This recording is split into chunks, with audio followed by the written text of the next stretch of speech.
So how do you have data-driven insights for pricing and underwriting when you have no data?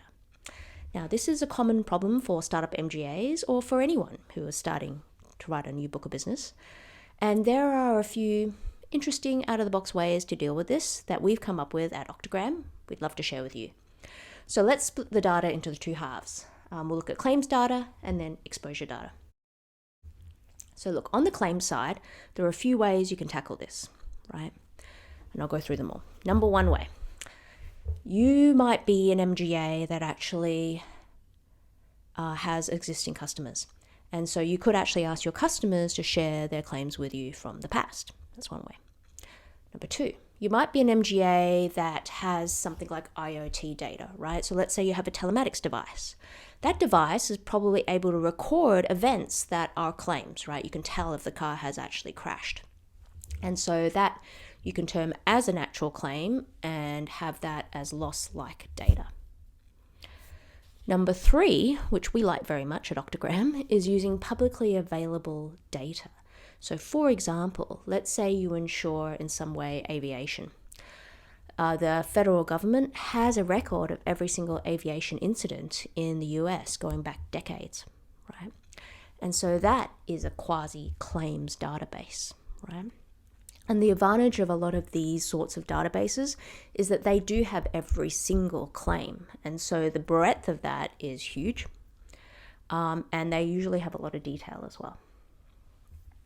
And then number four way is to just go to one of these companies that have a consortium where insurers are putting in their claims and their exposures into a big bucket, and you can actually mine that. So that's on the claim side, and four ways you can get claims-like data when you haven't written any business. On the exposure side, there are a few more ways.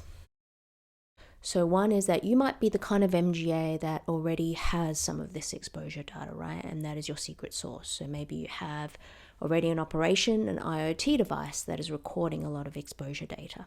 So that's one area.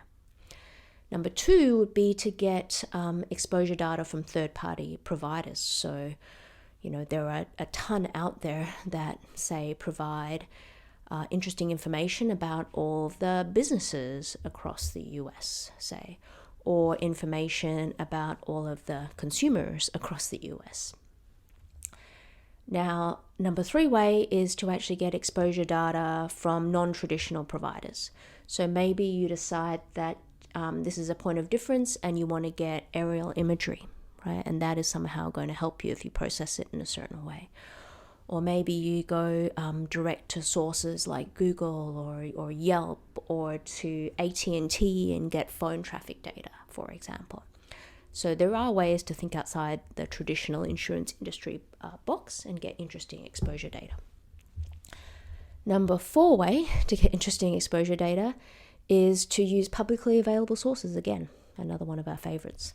So for example, let's say you insure restaurants in Chicago. You can go online to the Chicago.gov